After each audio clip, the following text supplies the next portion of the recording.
Queridos hermanos, sean ustedes muy bien bendecidos. Nuestro mole allá en Nueva York, USA, esta congregación le da también toda la bendición. Lo bendecimos, oramos para que el Eterno lo prospere, lo bendiga. A ver, queridos hermanos, todos juntos, un saludo para que escuche el mole a la distancia. 1, 2, 3. Shabbat Shalom, mole. Shabbat Shalom. Shabbat Shalom.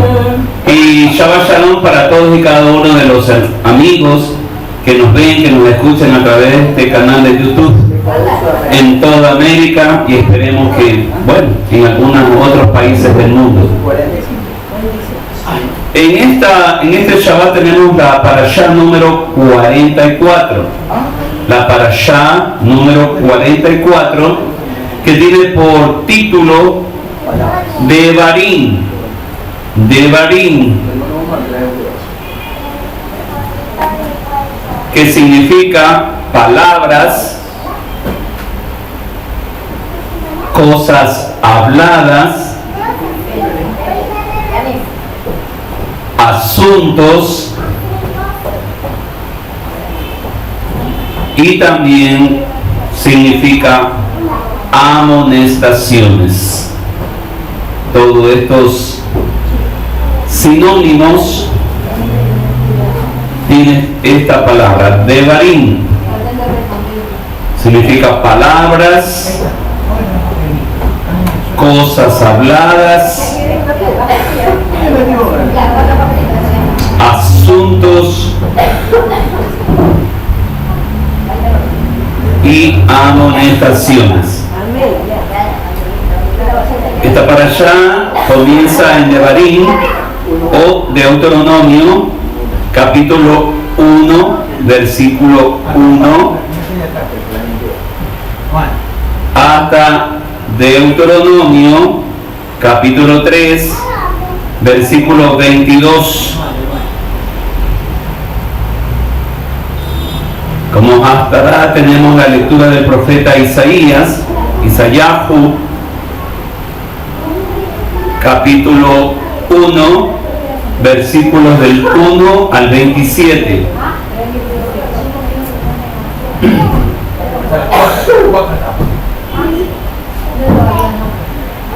Devarim o Deuteronomio, como lo conoce la Iglesia Católica, la Iglesia Cristiana, es el quinto y último libro del llamado Pentateuco, es decir, los 5 libros de Moshe, de Moisés, ya que fueron escritos por él conforme está escrito en este mismo libro de Deuteronomio, capítulo 31, versículo 24, que dice: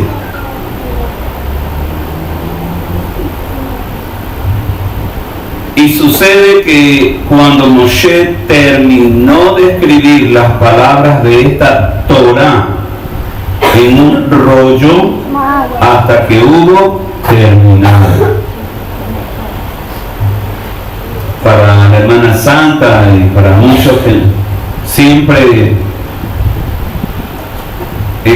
ha existido y continúa existiendo la confusión por parte de unos de tergiversar, de confundir ley por Torá, como que la Torá es la ley y por lo tanto entonces por eso, como es ley, no debe ser tratada, no debe ser estudiada, porque Cristo ya anuló la ley, Cristo ya abolió la ley. No es verdad, queridos hermanos. Torá ya sabemos, pero para la hermana Santita, Torá es el libro de instrucciones.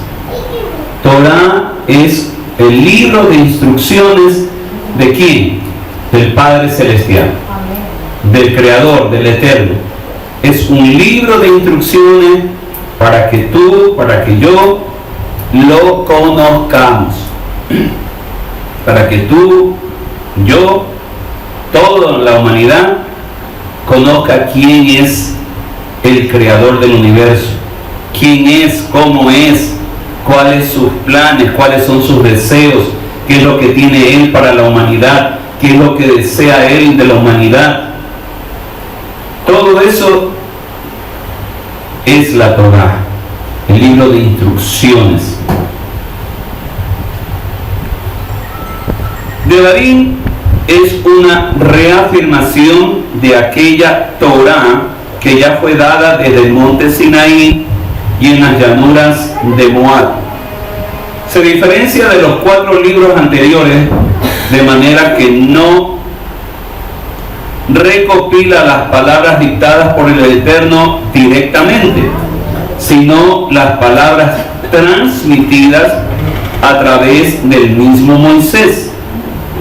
Por lo tanto, este libro constituye una repetición, una explicación y hasta cierto punto también conlleva un reproche por parte de Moisés.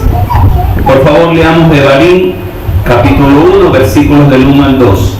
Tenga la bondad, el hermano, la hermana. Amén. Amén. Lea, por favor. Leemos el nombre de Yahshua. Primer discurso de Moshe. Estas son las palabras que dirigió Moshe a todo Israel al otro lado del llano, de paréntesis Jordán, a través del desierto, en el Arabá, cerca de Suf, entre Parán y Tofel, Labán, Hatzerot y Di-Sahá. Hay 11 días desde Horeb hasta Kadesh Barnea por la ruta del monte Seir. Amén. Amén. Bien, queridos hermanos, cada uno de estos lugares tiene un significado propio y lo vamos a ir anotando, por favor. No es que estas palabras, no es que Moisés las dijo por decir, no es que solamente las repitió por repetir, no, sino que tienen cada una un significado propio, y lo voy a decir en el sentido literal. Más adelante lo haremos en el sentido espiritual. Tenemos la primera palabra, que sería en este caso pasando el Jardín, o que es el nombre hebreo de por Jordán, y en hebreo sería Eber ha-Jardín, al otro lado del jardín. Eber con D de vaca, con tú, perdón. De vaca viuda. Vaca viuda, es Eber ha-Jardín, al otro lado del Jordán. La segunda palabra, Bamidbar, Bamidbar, la D en medio, Bamidbar, que ya sabemos significa en el desierto. La tercera palabra, Barabá, ahí sí con B labial, Barabá, tilde en la A final,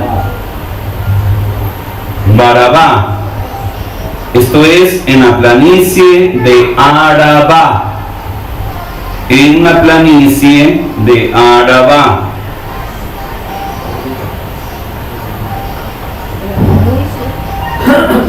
De Arabá.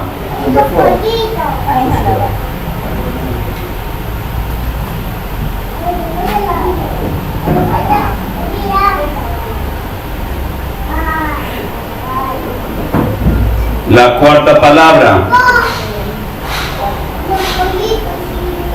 Yansuf, termina en F, con Y inicial, Yansuf, con N, Yansuf,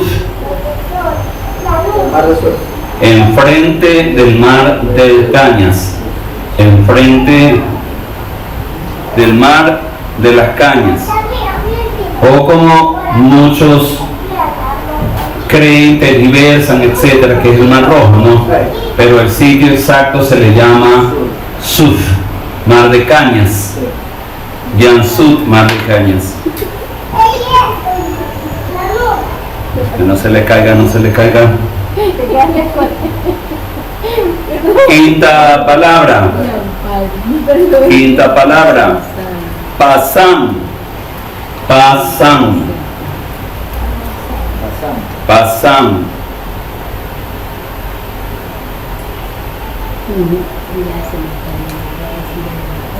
Que significa belleza, coma, gloria, coma, adorno, coma, vida.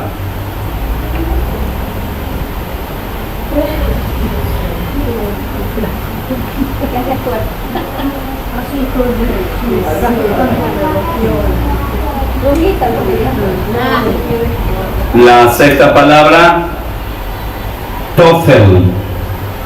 Tofel. Tofel, tilena o, tofel. Tofel.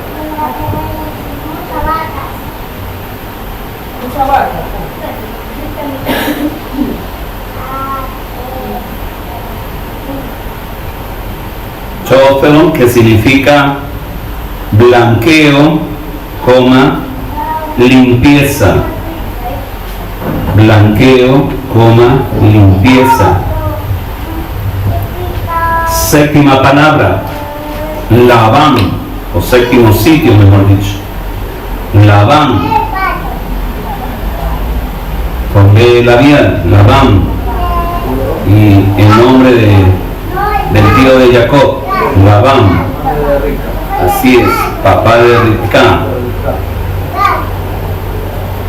En el libro de Génesis, esta palabra se la asocia con la idolatría.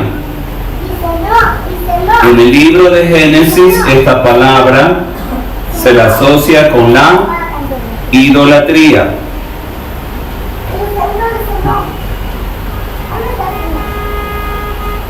Octavo lugar. Octavo lugar. Haserot, con H y Z. Haserot, con H. Haserot. Ya sabemos que la H en el hebreo se pronuncia J, ¿no? Entonces, Haserot. Termina en T, sí. Haserot, que significa murmuración. Murmuración. Es el lugar donde Miriam y Aarón murmuraron contra Moisés y a ella le cayó la lepra.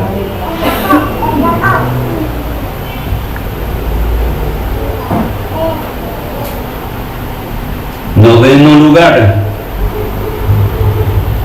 Dizap, D-I-Z-A, I-A-H-A-P,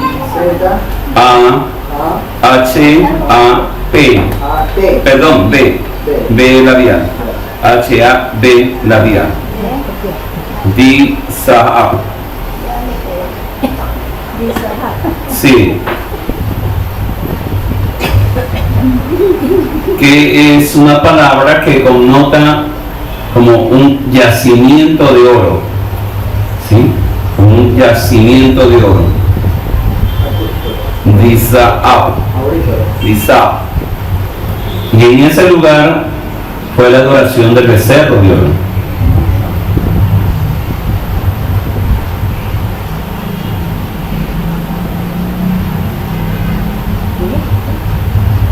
Son 9 lugares, yacimiento de oro, son 9 lugares, y el número 9 en la gematría hebrea, así corresponde al número 9 y representa la Emet. Ya sabes cómo escribir Emet, ¿verdad? E-M-E-T. Entonces, el número 9 en gematría es el número 9 que representa o corresponde a la letra Emet, que significa verdad. Emet, la verdad. Queridos hermanos, podría decirse que Moshe hizo un recordatorio a los hijos de Israel mostrándoles todo el proceso que tuvieron que pasar desde el pecado y la idolatría, pasando por la limpieza, la purificación, el emblanquecimiento, hasta su enriquecimiento, belleza y vida gloriosa. Esto es un proceso espiritual, ¿sí? Eso deben tenerlo ustedes muy en cuenta. Cada uno de estos lugares, repito, tuvieron que pasar desde el pecado del becerro de oro, la idolatría, todo un proceso de limpieza, purificación, santificación, emblanquecimiento, enriquecimiento, hasta la vida gloriosa, que es simbolizada con la entrada a la tierra prometida, a Canaán, a la tierra que fluye leche y miel. Moisés les recuerda todos los lugares donde pecaron, desde el becerro de oro hasta la fornicación, el adulterio. Moisés les reprochó: ustedes fallaron, ustedes pecaron. Pero según los sabios, les hizo de una manera indirecta, como que este reproche, estas amonestaciones, las hizo con guante blanco. Así es la idea que sugieren los sabios. ¿Para qué? Para no avergonzarlos más de lo que ya deberían estar avergonzados. Debieron estarlos. El libro de Devarim se divide en 3 partes que corresponden a los libros de Éxodo, Levítico y Números.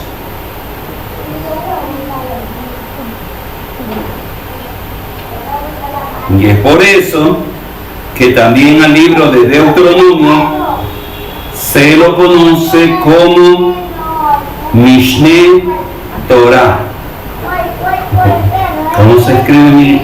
Ya les vamos a decir. Entonces, es por eso que el libro de Deuteronomio se lo conoce como Mishneh. ¿Cómo se escribe Mishneh? M-I-S-H-N-E. Tilena E. Mishneh. Torah. Ya saben, Torah. T-O-R-A. Tilena A. Termina en H. Hay unos que nos hacen terminar en H, hay otros que le quitan la H. Le quitan la H los occidentales, y más que todos cuando lo traducen al castellano, porque saben que la H es muda. Entonces dicen: ¿para qué escribimos la H? Sí. Ya, pero claro, es con H. Yo también la suelo escribir con H. ¿Qué significa Mishneh Torah? Repetición de la Torah. Repetición de la Torah. El libro de Deuteronomio, entonces, queridos hermanos, es una repetición de toda la Torah. El nombre Deuteronomio, a su vez, proviene de la palabra griega, y escríbanlo por favor, Deuteronomium. Deuteronomium. Griego, claro. La palabra griega. Deuteronomium. Escríbanlo entre comillas. Que aparece en una de las Biblias que está aquí precisamente haciendo base para la laptop. Una de color celestita, verdecita. Esa es la Septuaginta que nos dio el More Milton. Y es la Septuaginta es la Biblia base con la que hicieron la Biblia católica. Y si quieren anotarlo, La Biblia, esta Biblia, la Septuaginta, es la Biblia base con la que han hecho la Biblia católica. La católica, no la del oso, la católica, la Septuaginta. ¿Y por qué le dicen Septuaginta? De la palabra septum, séptimo, porque 70 ancianos, entre judíos y griegos coptos, se reunieron y tradujeron la Biblia del hebreo al griego. Cada uno escribió un pedazo. Exactamente. Entonces, cada uno de estos, los sabios judíos, que sabían también griego, y los griegos que también sabían hebreo y más que todo arameo, se unieron y sacan la Biblia llamada Septuaginta. ¿Ya? Entonces, la tradujeron al idioma griego, y este nombre de Septuaginta o Deuteronomium significa la segunda ley. La segunda ley. Entonces, Deuteronomium o Septuaginta significa la segunda ley. Las tres partes en que está dividida este libro son los siguientes. Anoten, por favor. La primera parte constituye la moral y amonestación. Moral y amonestación. Y eso está en Deuteronomio, capítulo 1 al capítulo 5, versículo 5.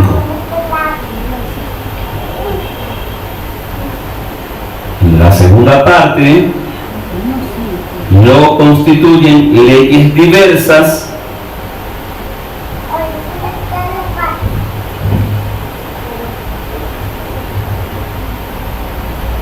que están en Deuteronomio capítulo 5 versículo 6 al capítulo 27 versículo 8.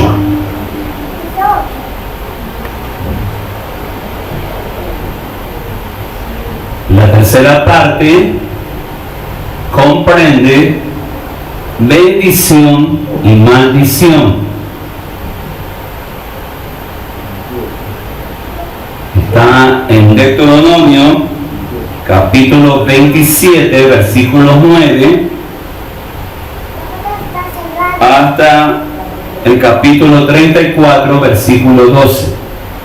Y ahí donde está al inicio de su alocución, el Roe mencionó Deuteronomio capítulo 28 con respecto a las bendiciones y las maldiciones. Aquí está lo que el Roe mencionó. Sí. Luego, hermanos, tenemos un libro, un tratado de interpretación en arameo que se llama Targum de Onkelos. Targum de Onkelos, con G, Targum, termina en M, de Onkelos. Otros también le llaman Targum de Onkelos. Anótenlo. Sí, Targum de Onkelos o Onkelos, todas dos con K. Onkelos y Onkelos. ¿Qué es este manual? Es un manual de interpretación en arameo de la Torá. ¿Sí? Esto fue producido o compilado por los judíos desde finales del Segundo Templo hasta comienzos de la Edad Media. Todo este tratado de interpretación en arameo, entonces abarca desde el segundo templo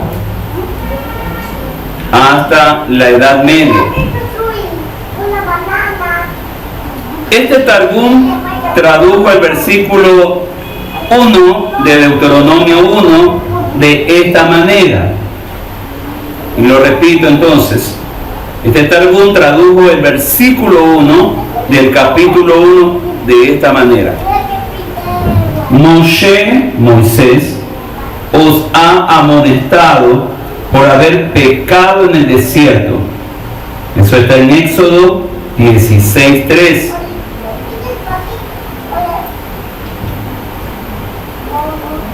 Y por haber atraído la ira divina en el Arabá.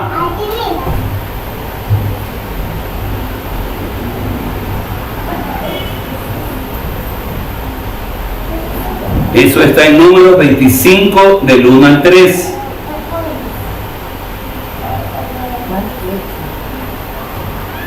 Frente al mar de Cañas.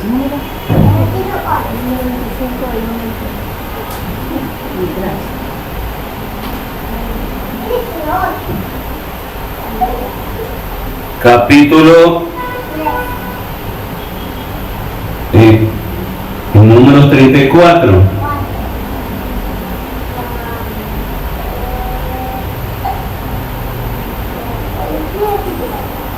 Perdón.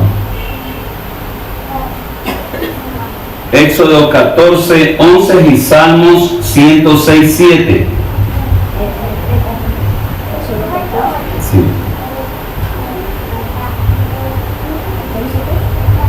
Éxodo 14, 11 y Salmos 106, 7. Recordemos, Suf es el nombre del mar de Cañas. Sí. Por haber murmurado contra Yahweh en Parán. Eso está en Números 12, 6.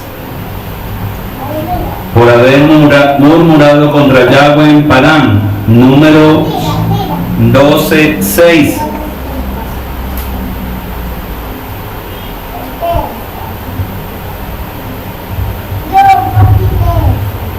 Por haber despreciado el maná. Por haber despreciado el maná, entre paréntesis, Tofel. Por haber despreciado el maná, Tofel. Ahí en ese sitio, en ese sector, en ese lugar llamado Tofel, Israel despreció el maná. Y por haber hablado en términos desaprobatorios.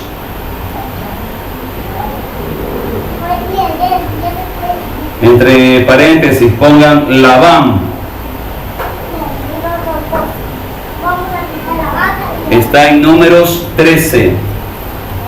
Números 13.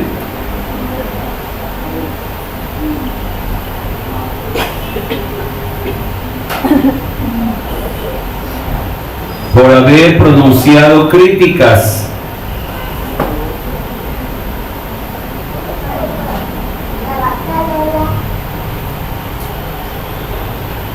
Por haber despreciado críticas, pronunciado críticas, perdón.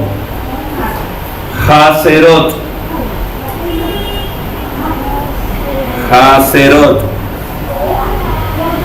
Sobre el alimento.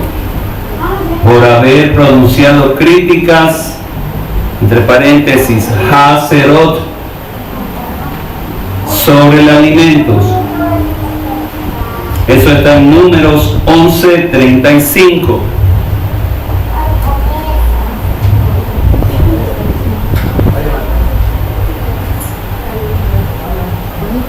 Y por haber, Números 11:35.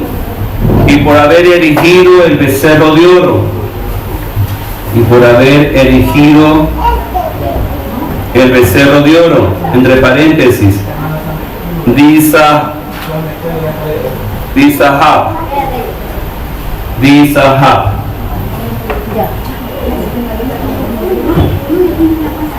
Según Éxodo 32. según Éxodo 32. La Torá se puede comparar a una habitación oscura que contiene varios muebles. No es posible ver lo que hay en esa habitación hasta que alguien encienda una luz. Y cuanta más luz haya, más detalles se verán en la habitación. La revelación se asemeja a la luz. Las cosas estaban ahí todo el tiempo, pero no se vieron sin que hubiera una revelación hasta que apareció la luz y todo el consejo del Eterno, escondido en la Torá, fue revelado por Yahshua, nuestro Mesías. Yahshua no vino a anular o abrogar la Torá, no vino a anular la ley, como dicen los cristianos, sino que vino para darnos a entender su verdadero significado y la explicación final a lo que su Padre Celestial tenía en su corazón al entregarnos los mandamientos mediante Moisés, como está escrito en Mateo 5, 17 al 19. Por favor, leamos Mateo capítulo 5, versículos 17 al 19.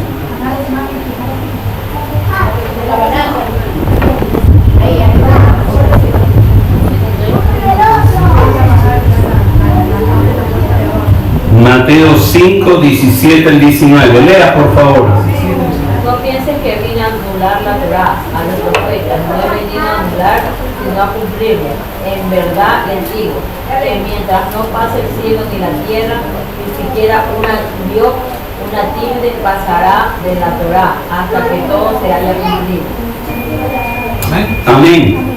Cuando Yahshua fue confrontado por Hasatán en persona, no le contestó con palabras propias, sino con las palabras de la Torá, y específicamente de Devarim, o el libro de Deuteronomio, tal como lo refiere Mateo 4, versículos del 1 al 11. Por favor, Mateo 4, 1 al 11.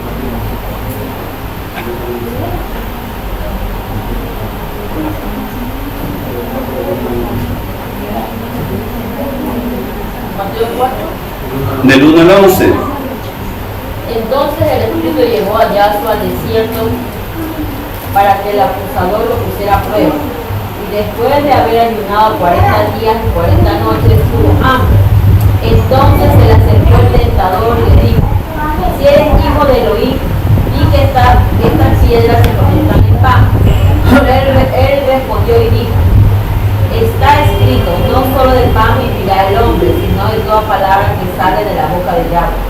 Entonces el acusador lo llevó a la ciudad santa, lo puso de pie sobre la cúspide del templo y le dijo: si eres hijo de Elohim, échate abajo, porque está escrito, a sus mensajeros les darás encargo acerca de ti, y en tus manos te llevarán para que no tropieces tu pie con una piedra.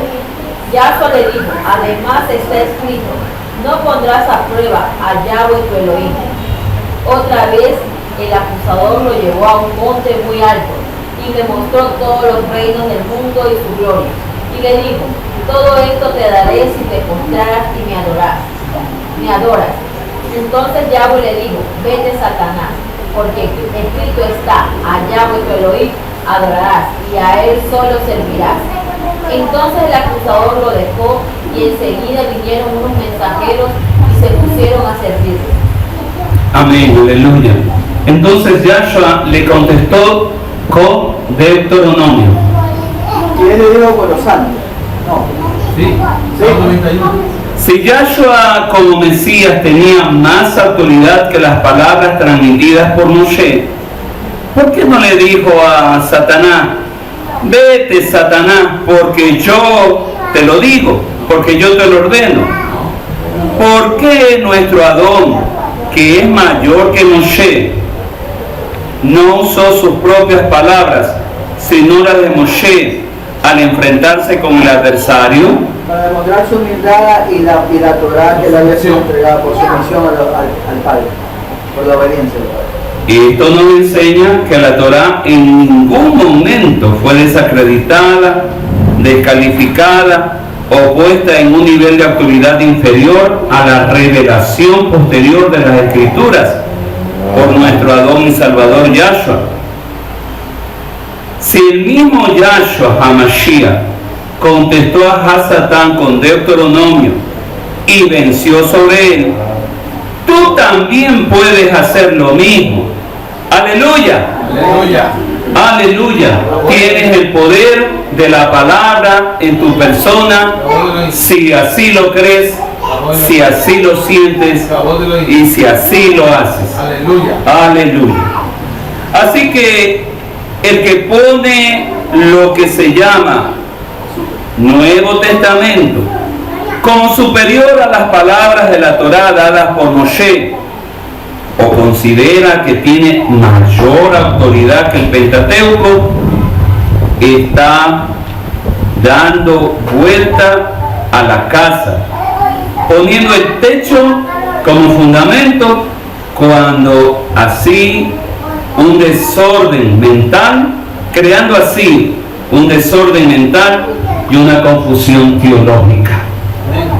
Siempre en el ROE siempre nos ha explicado y hemos creído con toda lógica humana que el Antiguo y el Nuevo Testamento, por así decirlo, es una casa de dos plantas.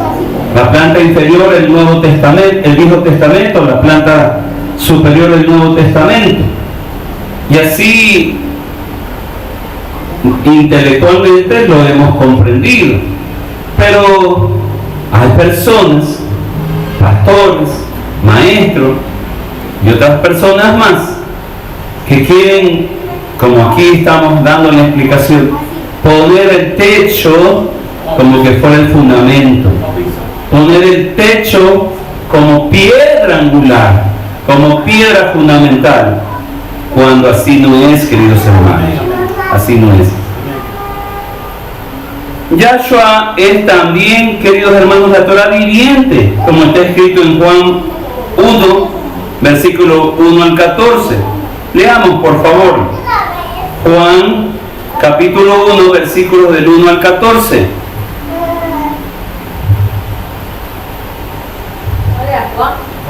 Juan 1, versículo 1 al 14.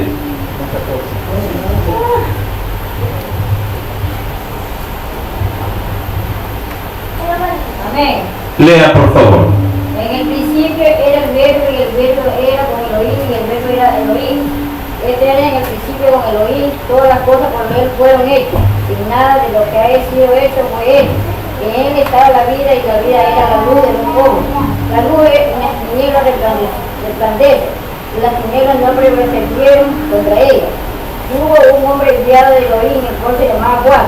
Este vino por testimonio para que tuviese testimonio de la luz y a fin de que todos creyesen por él. No era la luz, sino para que tuviese testimonio de la luz. Aquella luz verdadera que alumbra a todo hombre venía de este mundo. Por él fue hecho, pero el mundo no lo conoció. Y los suyos vino, los suyos no le recibieron. Mas todos los que lo recibieron, los que él cree en su nombre, le dio potestad de hecho y de oír, los cuales no fueron entregados el sable y la pasión. Y además todos los que lo recibieron no le creen en su nombre, le dio potestad de hecho y de oír, los cuales no son engendrados de sangre ni de voluntad de carne, ni de voluntad de varón, sino de oír. Y aquel verbo fue hecho carne y habitó entre vosotros y vino su gloria como el unigénito del Padre, lleno de gracia y de verdad. Hasta ahí nomás. Hasta el 14. Sí. Amén. En 1 de Juan 1, versículo 1 al 2, está escrito: lo que existía desde el principio, lo que hemos oído, lo que hemos visto con nuestros ojos, lo que hemos contemplado y lo que han palpado nuestras manos acerca de la palabra de vida, pues la vida fue manifestada y nosotros la hemos visto y damos testimonio y os anunciamos la vida eterna, la cual estaba en el Padre y se nos manifestó. En Deuteronomio 1, versículo 13, Moshe exige 4 requisitos para poder ser juez. Y yo quiero que lo vayas anotando si gustas. El primer requisito, y como decía muy bien el Roe, para poder ser juez, que al mismo tiempo es un requisito paralelo con el ser Roe, con el ser pastor.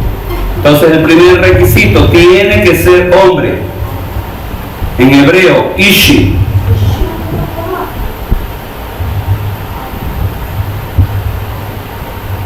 La llamada alajá, con H-A-L-A-J-A, alajá, que es la ley judía, no permite que una mujer actúe como juez.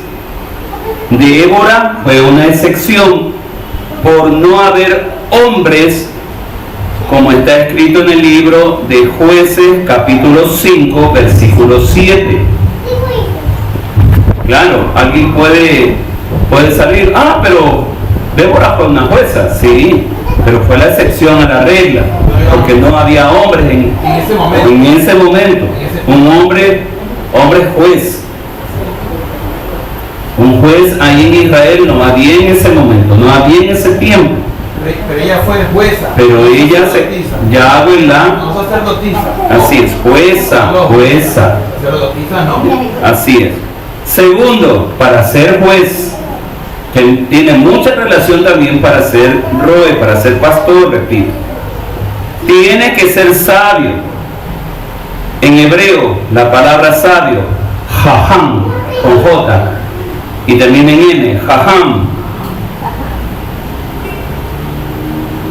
Este tipo de sabiduría estaría relacionada con la palabra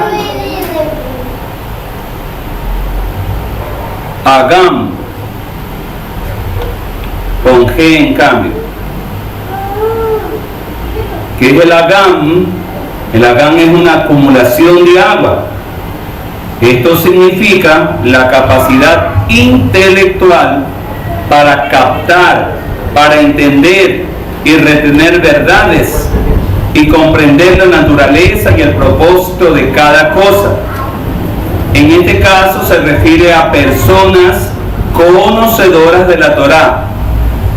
Jotma, que conocemos como sabiduría, es el conocimiento acumulado. Cuando nosotros hablamos de Jomá, estamos hablando de un conocimiento acumulado. Como el pozo. Así es, como un pozo. Tercer requisito, tiene que ser entendido de la palabra, tiene que ser un hombre entendido. Esto proviene de la palabra hebrea bein, B labial E-I-N, bein, B-E-I-N. Esto significa entre. El entendimiento es la capacidad de discernir y separar una idea de otra y sacar nuevas conclusiones. En este caso tienen que saber sacar conclusiones correctas de los hechos que están delante de ellos. También tenemos en este caso la palabra Binah, ¿verdad? Binah, con B labial, que es entendimiento. Pero ¿qué realmente significa esta palabra? Claro, nosotros nos dicen esto significa entendimiento, pero realmente es el conocimiento teórico. Binah es conocimiento teórico. La cuarta regla, tiene que ser conocido. En hebreo, Yadá, con Y, Yadá.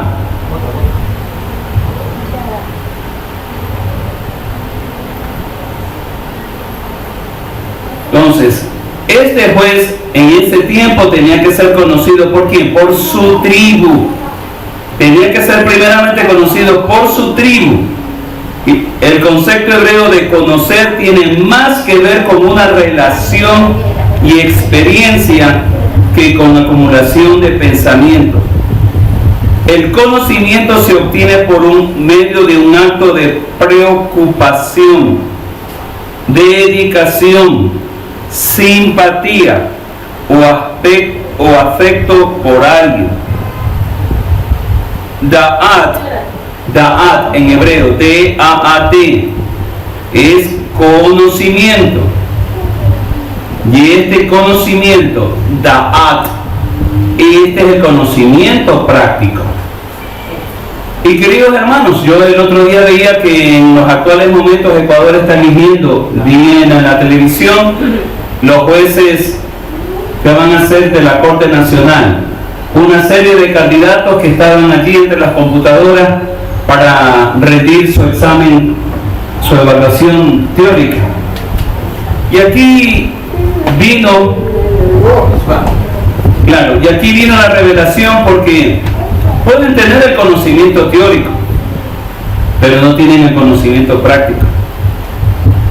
Otra cosa, pueden ser doctores en jurisprudencia, tienen tener todos los títulos, tener todas las características o requisitos, pero en mi opinión, si tú le preguntas a cualquier persona, a cualquier ecuatoriano, ¿tú conoces al candidato fulano de tal que está para juez? No. Te va a decir no. Y aquí, hermanos, vemos la diferencia. El juez de Israel era conocido por todo Israel y era conocido por su sabiduría, por su entendimiento.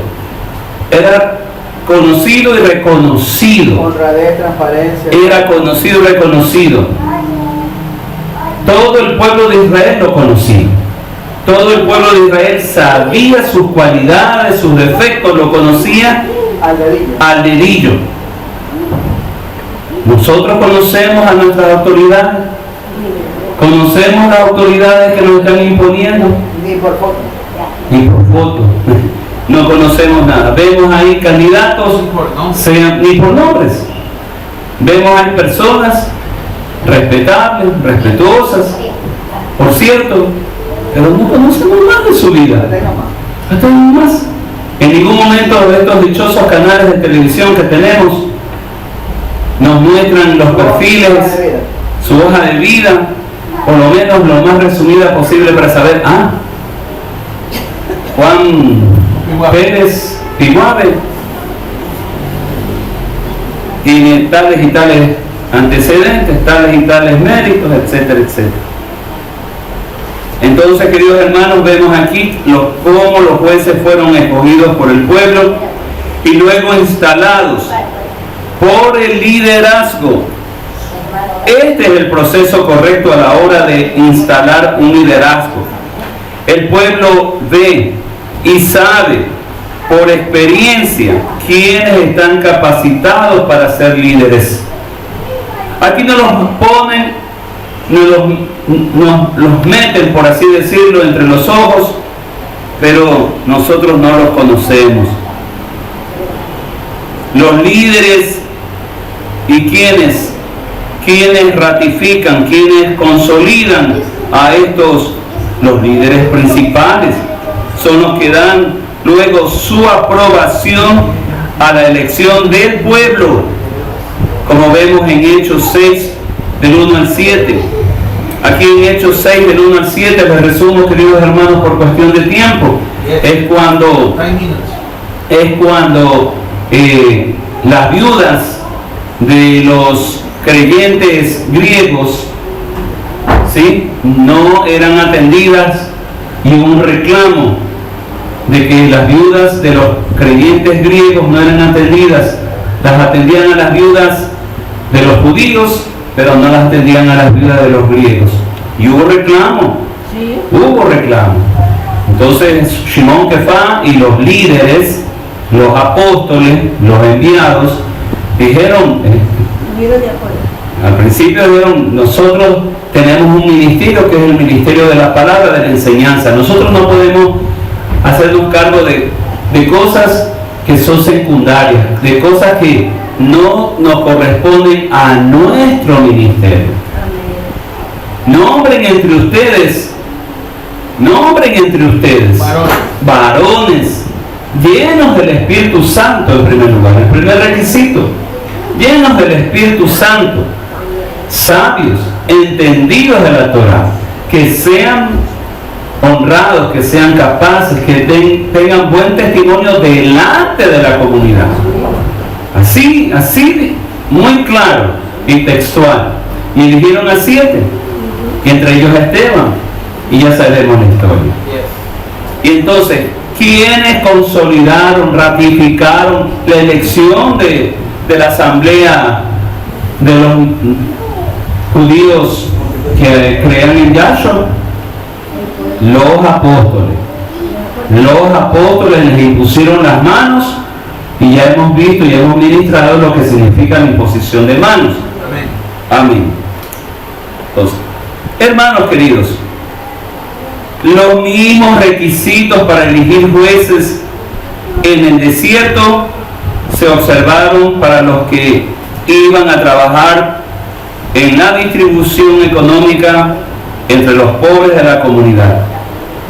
El suegro de Moisés, Yitro o Jetro, como está en otras Biblias, propuso otras 4 cualidades, otros 4 requisitos: que fuesen hombres capaces, hombres maduros, aptos debido a su experiencia, que fuesen temerosos de Elohim. 3, hombres veraces,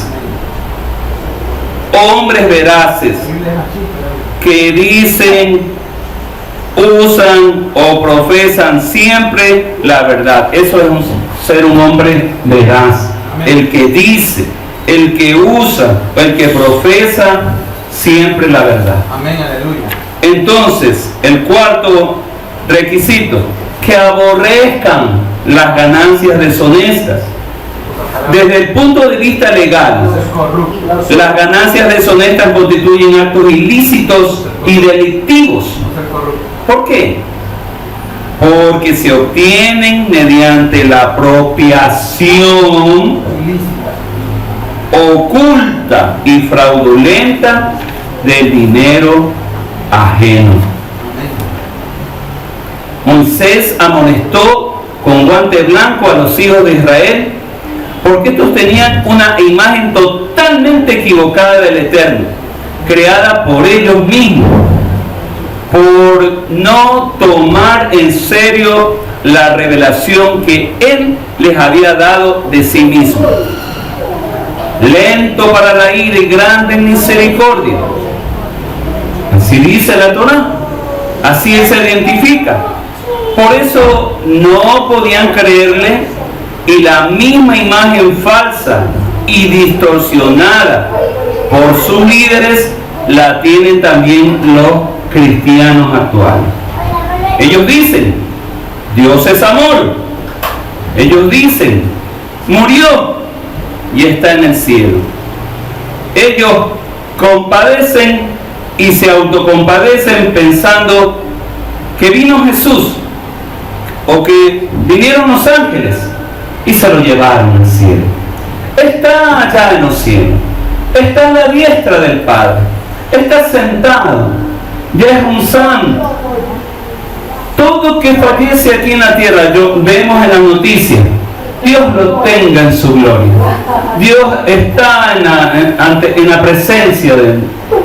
Para ellos están vedados sus ojos, que sabiendo que son pecadores, sin embargo, basta que mueran y por arte de magia son perdonados y están arriba en los cielos.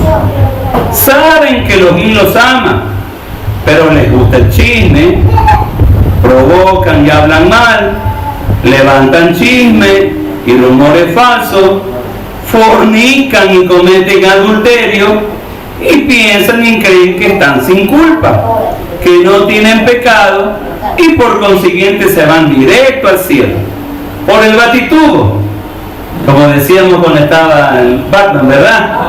Por el ascensor celestial. Si así lo has creído, déjame decirte que te han engañado y te sigues engañando a ti mismo. El concepto de la fe griega, o el concepto de fe griega, tiene que ver con una actividad intelectual. Cuando la persona piensa algo específico. La fe, para un hebreo, es poner su confianza y ajustar su vida a la persona en la cual es depositada su confianza. Aleluya. La fe griega se basa en unos asuntos, en unos puntos doctrinales, frases aprendidas de memoria, dogmas, comentarios, comentaristas espirituales, etcétera, etcétera, que no necesariamente afectan el estilo de vida de las personas. La fe, la emuná, para un hebreo es algo que hay que vivir y experimentar cada día. Es un estilo de vida en obediencia a los mandamientos y comunicación constante con el Creador. La fe griega es racional. La fe hebrea es relacional. ¿Y cuál es el fundamento de la fe? La revelación de lo que ha dicho el Padre y ahora lo que dice el Hijo. La fe es algo que la persona puede obtener al hacer caso a Yahweh y a lo que está comunicando. No hay excusa para no creer. El incrédulo no tiene excusa porque ha elegido cerrar los ojos, sus oídos y su corazón a la revelación de la palabra del Eterno, como está escrito en Romanos 1, versículos 18-20. En Primera de Juan, capítulo 4, versículos 18 y 19 está escrito: en el amor no hay temor, sino que el perfecto amor echa fuera el temor, porque el temor lleva en sí castigo, de donde el que teme no ha sido perfeccionado en el amor. Nosotros lo amamos a Él, porque Él nos amó primero. ¿Qué tienes en tu corazón? ¿Temor o incredulidad? ¿Amor o confianza? ¿Qué tienes tú en tu corazón? Shabbat Shalom Lekulam. Favor de Elohim. Favor de Elohim. Saquen para el saque.